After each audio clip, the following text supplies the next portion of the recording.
Long a well-kept secret to the rest of the world, Australia, the land down under, has emerged with full splendour in the late 20th century. It is paradise to those who live here, a great escape to those who come to share its vast and beautiful countryside. International Video Network welcomes you on this video visit to the great southern continent of Australia as we unfold the secrets of the land down under.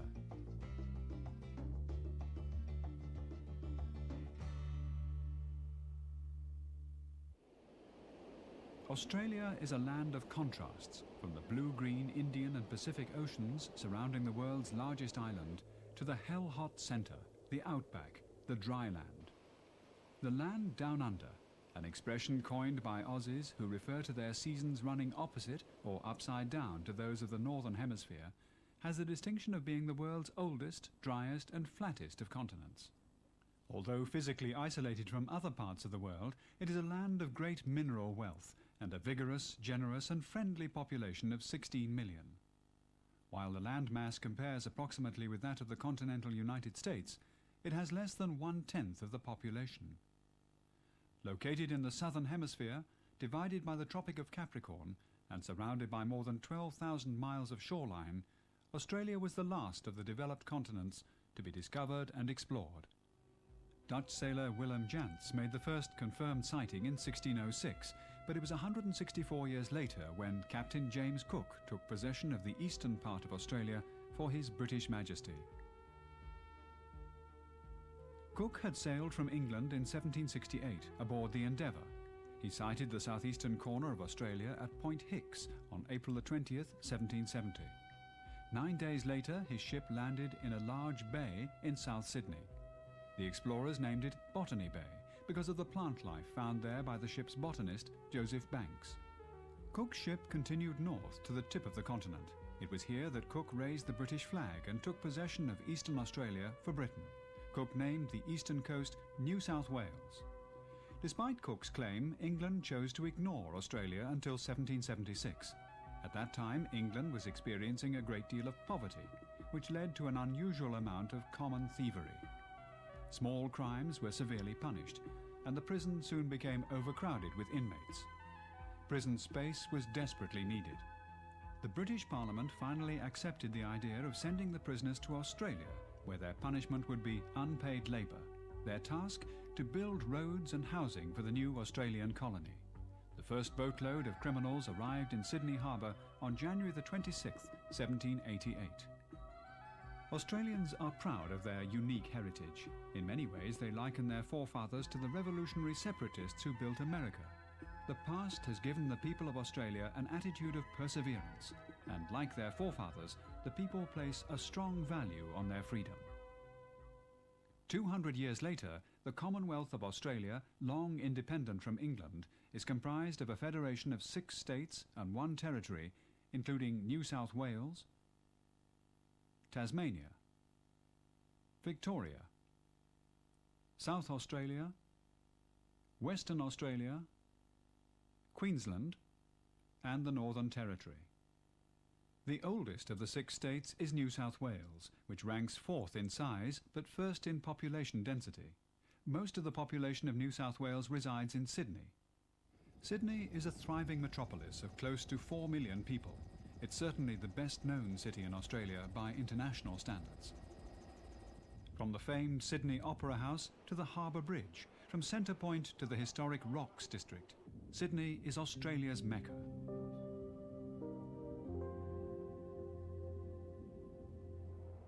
First-time visitors become enamoured by the breathtaking view of the harbour near the Harbour Bridge on the North Shore. From almost any vantage point, the Opera House rises majestically as an architectural wonder. Designed by Danish architect Jørn Utzon from this original pencil sketch, the Opera House was built in 1973. Located at Bennelong Point, its unusual roof is designed to appear as sails skimming along the Sydney harbour. The harbour itself is perhaps best viewed from the water. Ferry boats and hydrofoils leave routinely from the circular quay en route to the beachside suburb of Manly. Along with the beaches of Manly and Bondi are the ever-present yacht clubs, berths for the tremendously popular sport of sailing.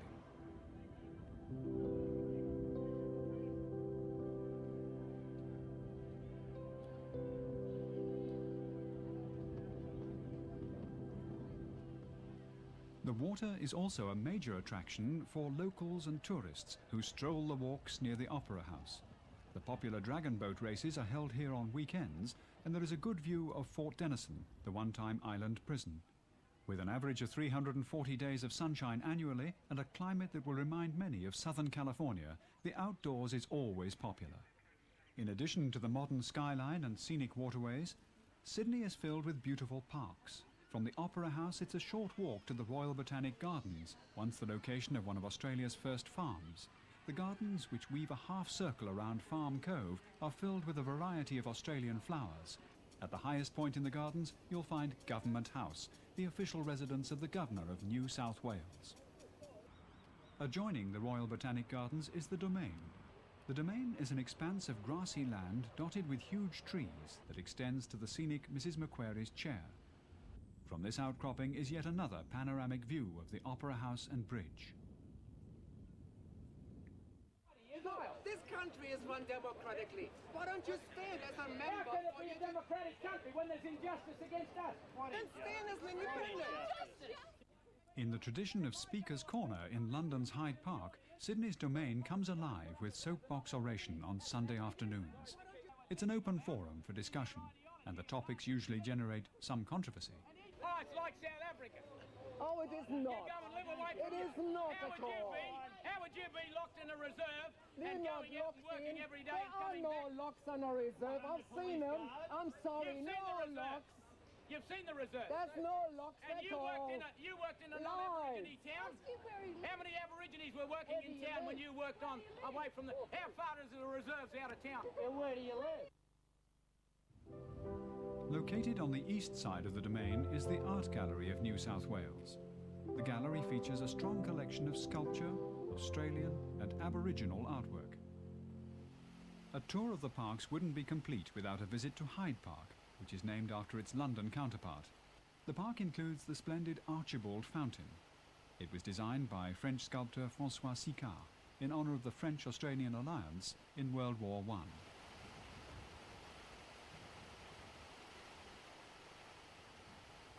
A few yards to the south is the Anzac War Memorial, a tribute to all Australians who have died in foreign wars. Australia's first European settlement is located nearby in a historic area known as the Rocks. The Rocks district was built by more than 700 convicts who landed at Sydney Cove in 1788. Though many of the buildings were destroyed during a plague epidemic at the turn of the century, or razed to make way for roads and bridges, the Rocks is still Australia's greatest reminder of the settlement era. Much of the area has been restored in recent years, including Cadman's Cottage, Sydney's oldest surviving building. Across George Street is the old Sydney Park Royal. The building was once a shipping warehouse that's been transformed into one of Sydney's most notable hotels. The open, airy feeling has been preserved, and the deluxe rooms surround the atrium. The area is filled with shops, restaurants and historic watering holes like the Lord Nelson and Waterloo hotels, each of which claim to be the oldest taverns in Sydney. Thirsty walkers should note that many taverns are called hotels because the law once required that rooms for rent be adjacent to all drinking establishments. Located just above Argyle Terrace is Observatory Park, the highest point in the Rocks. Observatory Park is a good vantage point for the west side of the city and another good point of view on the Harbour Bridge. Sydney has a good system of public transport, but it's a tough city in which to drive. It's easiest to walk the harbour side, the parks and the Rocks district. Cabs or the subway provide the best access to the somewhat more adventurous areas like King's Cross or the unique ironwork neighbourhood of Paddington.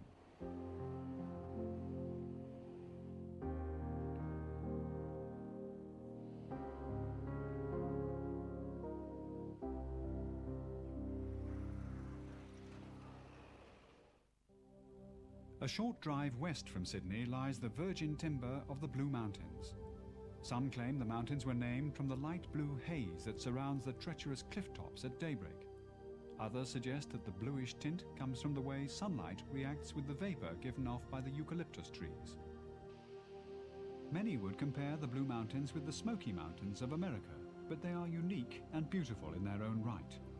There is abundant wildlife, along with mountain footpaths that wind along the rough terrain surrounding the series of drops known as Wentworth Falls.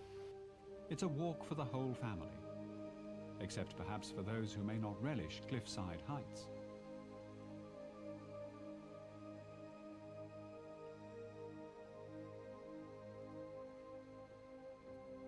There are also plenty of scenic spots for a picnic or a quiet moment near the falls.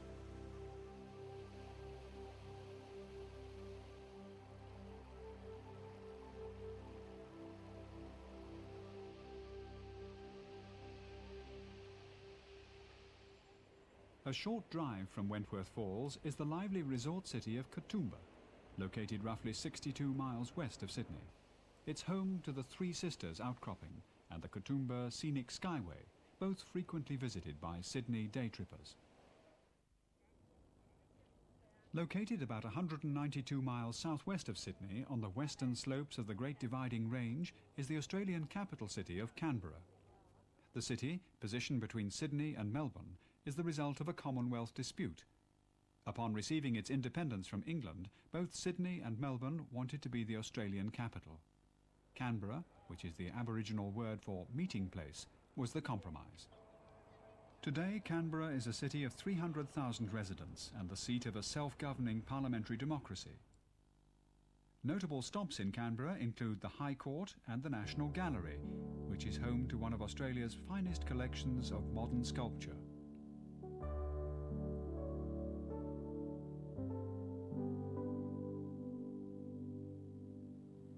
Across the lake from Parliament lies the Australian War Memorial. This is Australia's tribute to the more than 102,000 men and women who have died fighting for freedom. The memorial is open every day except Christmas. It commemorates the battles of World War I, along with World War II, the Korean War, and Australia's involvement in the Vietnam War. In addition to books, diaries, films, and wartime paraphernalia, the museum halls are also filled with scale models and dioramas depicting Australian battle scenes, such as Gallipoli in World War I. Canberra is growing at a very rapid pace. Construction can be seen everywhere. The demand for more buildings is in response to the burgeoning tourism industry and population growth. The climate is seasonal and more extreme than most of Australia due to its elevation and inland location. Most travellers to Canberra plan for a spring or colourful autumn visit.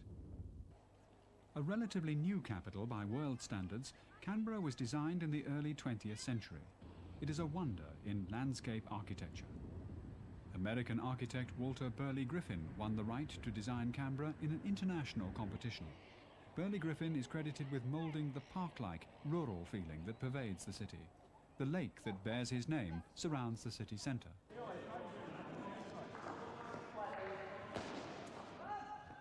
Because of its more seasonal climate, many Canberra locals enjoy playing indoor sports like indoor cricket during the Aussie winter. It's a quick, energetic game that's been popular as an outdoor sport on large playing fields for years. The indoor version was invented during the 1980s.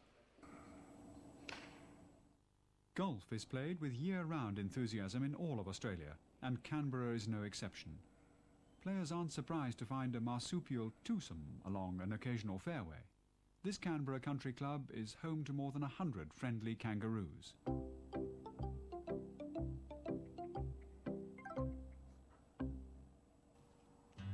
Everyone knows something of the famous Australian outback, the exotic turf of myth and folklore, but few realise the extent to which the outback governs the land. Most of Australia is outback, a term that loosely defines the arid bushland. The outback in western New South Wales is easily accessible and is prime grazing land for huge sheep and cattle stations. Bourbon, located a short drive from Canberra, is notable as both a sheep station and popular tourist attraction.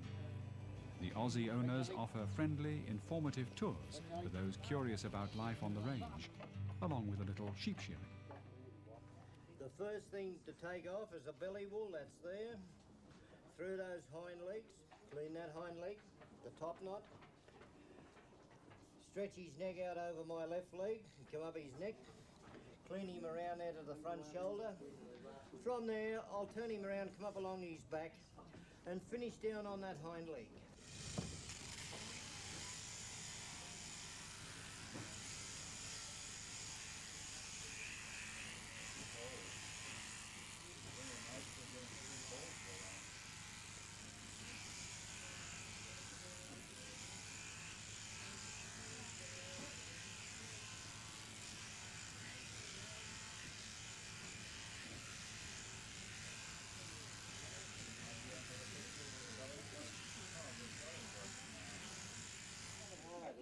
Save your hand lotion tonight. Here it is.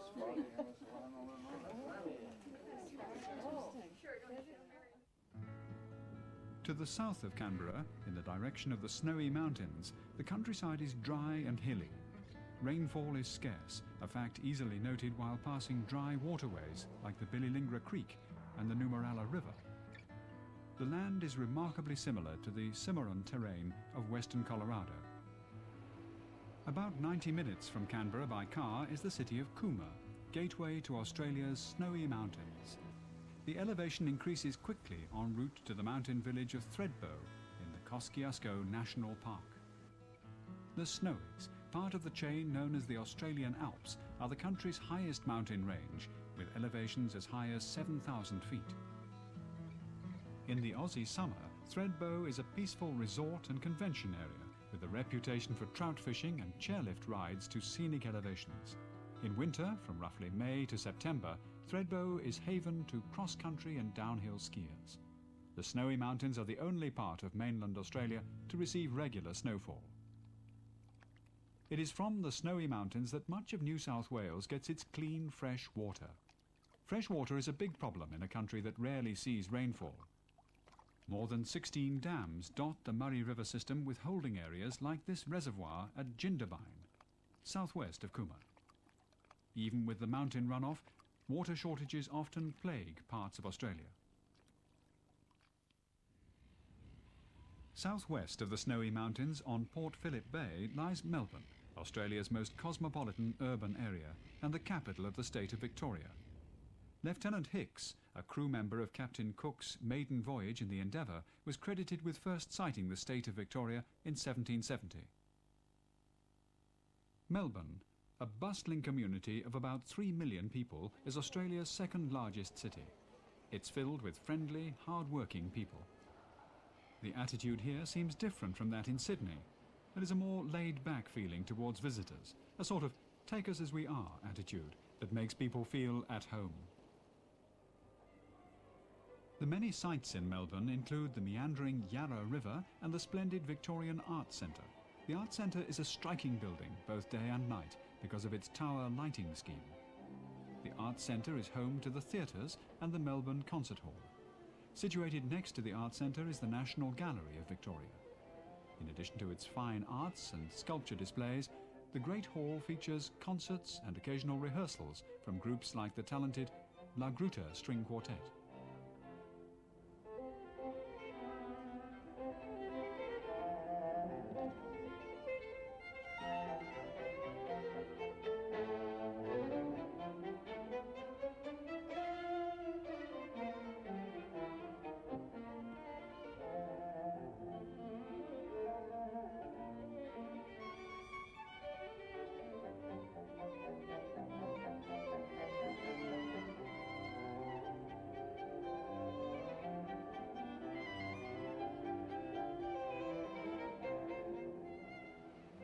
Outside the gallery, pedestrians dodge the many green and yellow electric trams across St Kilda Road en route to the Queen Victoria Gardens and King's Domain Park.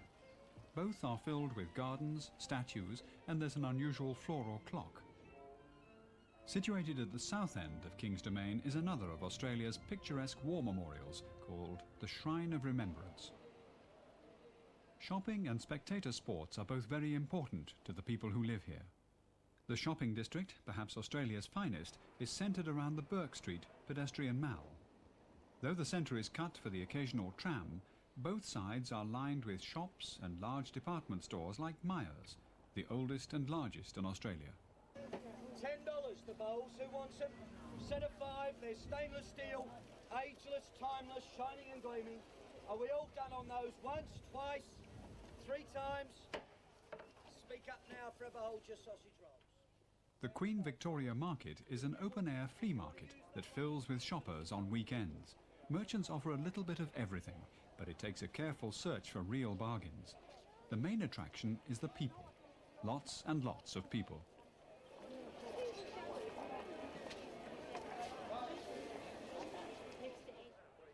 Aussies love their free time, and it's especially well spent on spectator sports. Australian rules football at the Melbourne Cricket Grounds is popular during the autumn and winter. It's a very quick game, played without padding, that can be very hazardous. The game may look like a free-for-all to those used to American football, but it has strong appeal to the Australian spectator.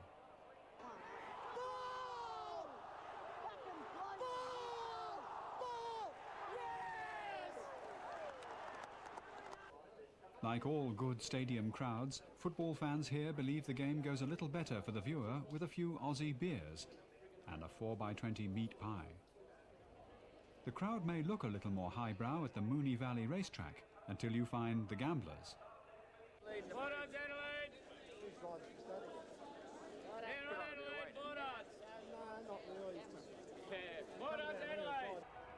Gambling is legal in many parts of Australia, and the horses are among the most popular of pastimes in most major cities. There is a softer side to the Melbourne area. The Mornington Peninsula to the south is filled with seaside villages. Catch a ferry to Phillip Island to see the penguins, or enjoy a solitary sunset across Port Phillip Bay near Chelsea.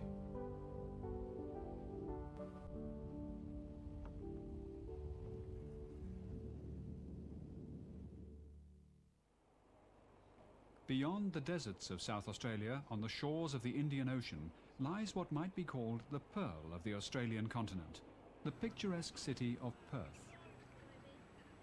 What Perth might lack in history and museums, it more than makes up for in beauty and fun. The skyline, as seen from a vantage point in Kings Park near the Swan River, is especially brilliant as dusk bows out to a full Western Australian moon.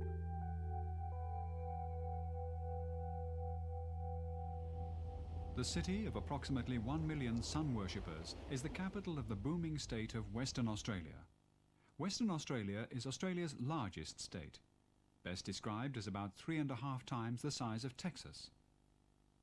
Perth, the capital of WA, is located about 2,500 miles from Sydney, or roughly 4.5 hours by jet. Though conceivably the most remote major urban area in the world, Perth loyalists claim it bothers them little as they forge ahead in building a city of international reputation in finance, shipping, mining, agriculture, architecture and vintage wines. The wines of Western Australia, from the Swan River to the Margaret River Valley, are among the world's finest. Many Australians enjoy wine tastings at the Hooton Winery, just a few miles to the northeast of Perth. Because of the consistently dry, sunny climate, wine producers here report with a smile that there is never a bad year.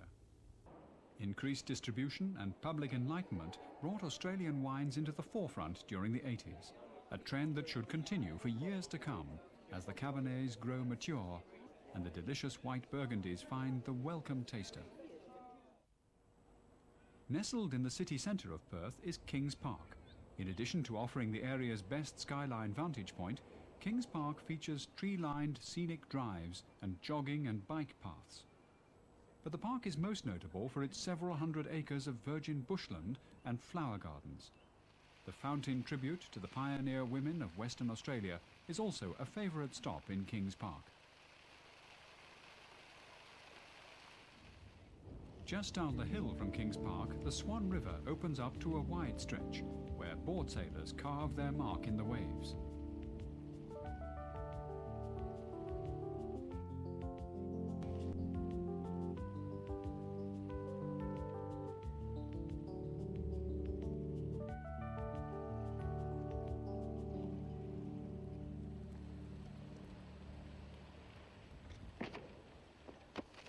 Water sports continue downriver near the suburban port city of Fremantle, where some of the hardier locals enjoy the zany new cable water skiing.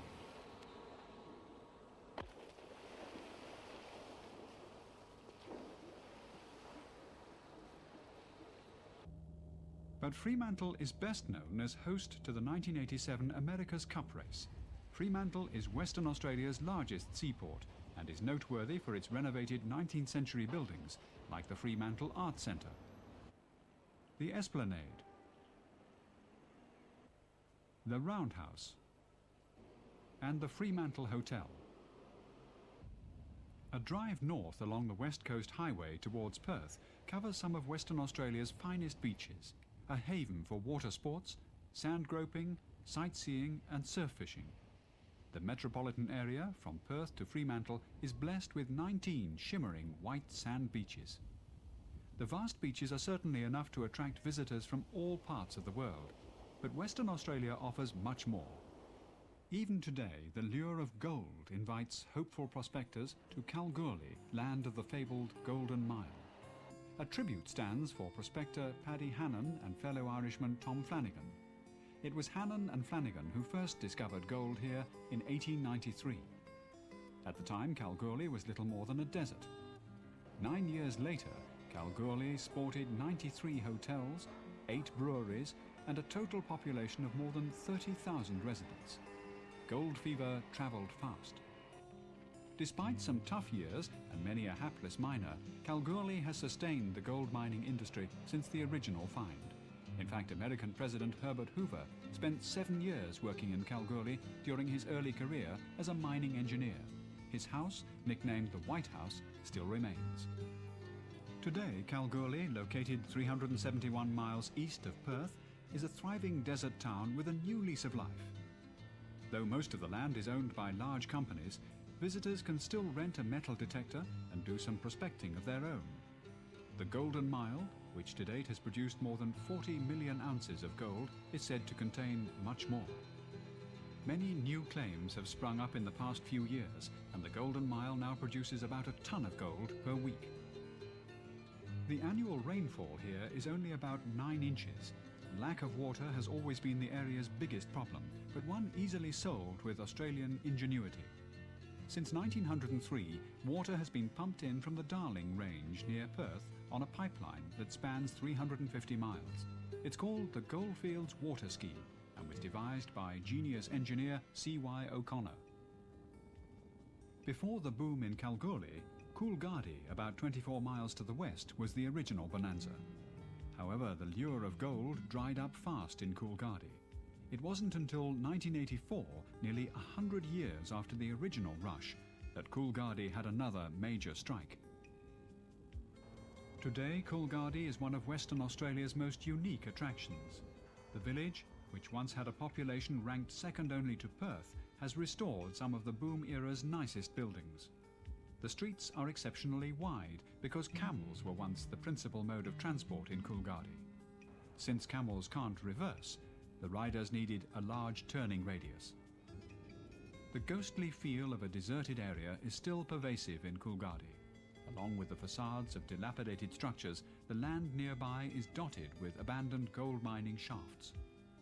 The gold mining areas suffer the intense heat of the outback during most of the year. The miners look forward to the cooler temperatures of the winter months of July and August. There is little but outback between the goldfields of Western Australia and the fascinating sandstone monolith known as Ayers Rock in the Great Northern Territory.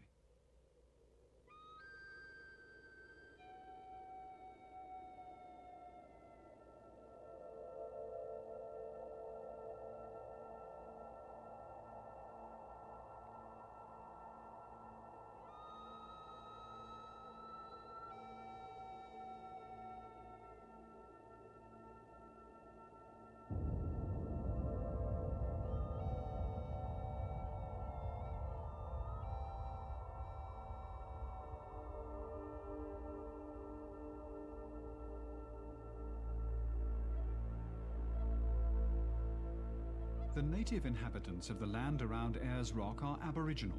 Their history in the area dates back more than 30,000 years, and the land remains theirs today. The Aboriginal tribes of this area refer to themselves collectively as Ananga. Their spiritual beliefs are closely tied to the land and rock formations of both Ayers Rock and the nearby Olgas. Much of their history is still carved and painted under the rocky ledges of Ayers Rock. The Aboriginal name for the great reddish sandstone rock is Uluru. The first European to lay eyes on the rock was William Gosse in 1873. It was named for Sir Henry Ayres, who was the Premier of South Australia at the time. The rock is a spectacular sight. It rises dramatically out of an otherwise flat terrain. It's 1,131 feet high, about 1.5 miles wide and 2 miles long. Visitors are allowed to climb the rock along a chained path up the sharp incline, but many areas on and around the rock remain sacred to the Aborigines who reside here. Such areas are considered off-limits to visitors. Sunset is especially beautiful at Ayers Rock when the diminishing light casts a peculiar reddish glow over the western slope.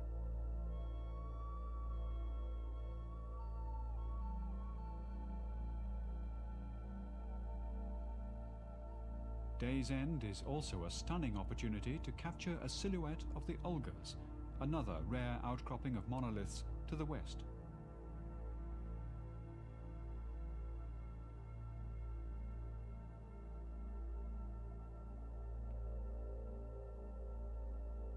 The Olgas are known as Katajuta to the Aborigines, a word that roughly translates to mean many heads.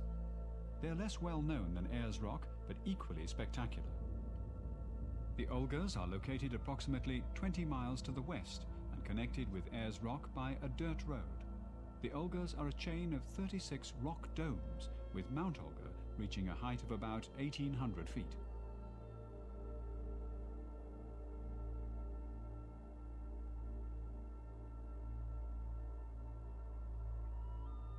While the winters here are pleasant and mild, summertime temperatures can reach as high as 130 degrees Fahrenheit. Surface temperatures can be as high as 160 degrees. Because of the heat, most of the wildlife is nocturnal, and until recently, only the Aborigines have been skillful enough to survive the desert climate.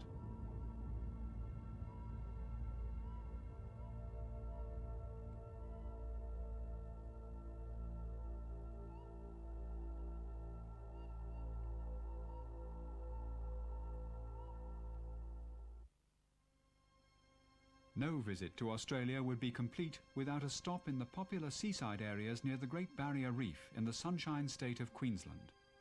The Barrier Reef is an intricate maze of coral reefs and islands that extends for hundreds of miles along Australia's northeast coast.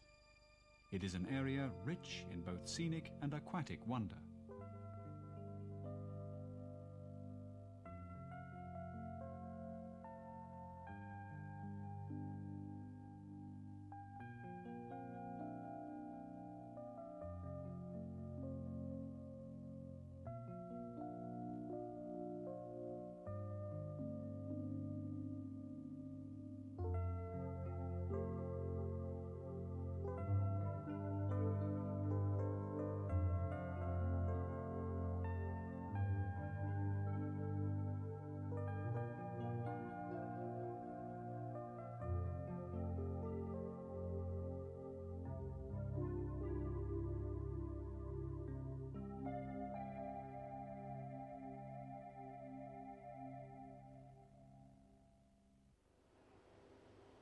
The capital of Queensland is Brisbane, host of the 1988 World Expo. Brisbane is a modern, politically conservative city with a population that now surpasses 1 million. Brisbane is surrounded by the Brisbane River and located about a 20-minute drive inland from the Pacific Ocean. Like much of Queensland, the climate here is best described as semi-tropical. There is lush plant life and a plethora of wild flowers.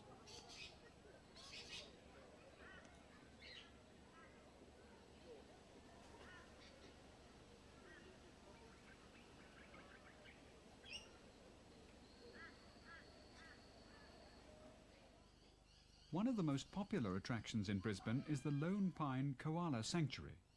The cuddly koala was once in danger of extinction because of scarce food sources. Sanctuaries became important to their survival. Koalas nourish themselves with eucalyptus leaves, a source of both food and water. Though Australia has more than 500 varieties of eucalyptus trees, only a small number are important to the survival of the koala. Land developers and foresters are now careful to protect the varieties koalas depend on for food. Koalas are marsupials, not bears, as their nickname would imply.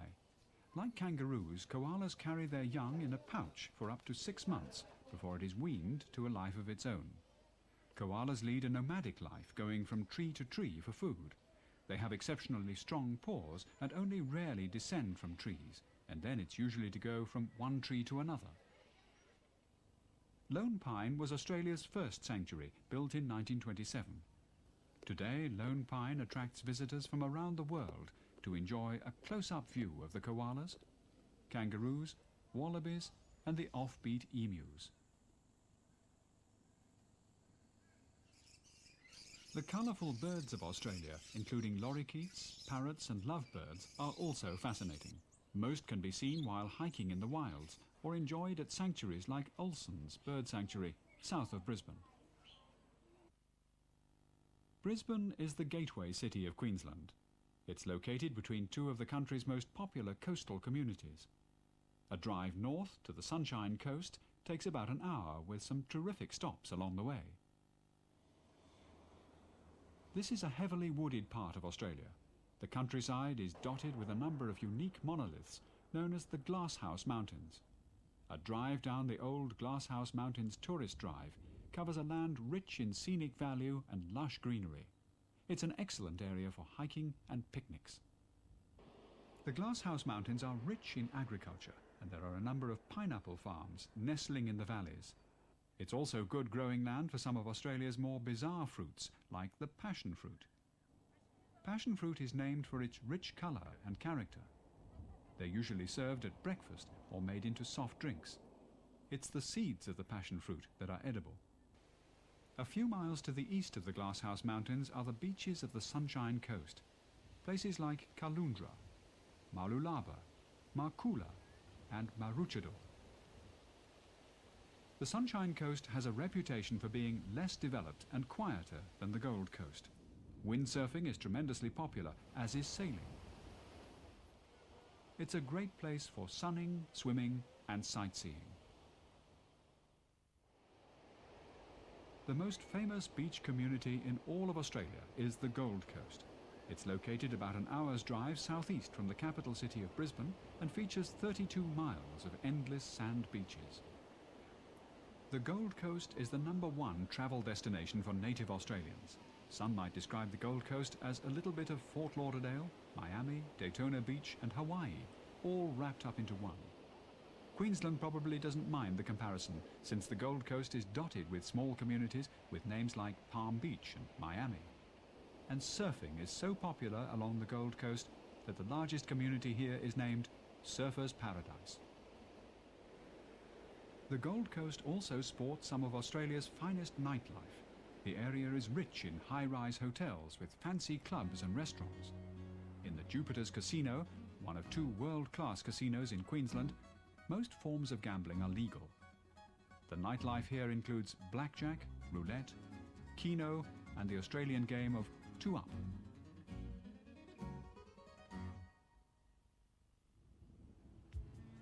Australia really is a paradise, and the secrets of the land down under are only beginning to be discovered. With friendly people, diverse terrain, year-round sunshine, moderate temperatures, and some of the world's finest beaches, it truly is a land of great wonder.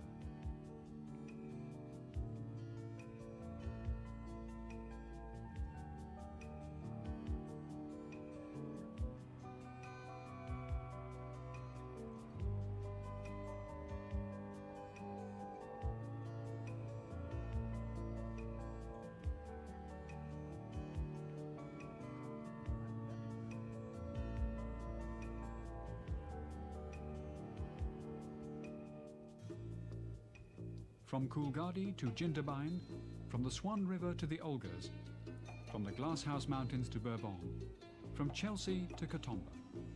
We hope you've enjoyed this video visit to Australia.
Travel accommodations for this program were provided by East West Airlines, the Australian air carrier that makes domestic travel easy and affordable.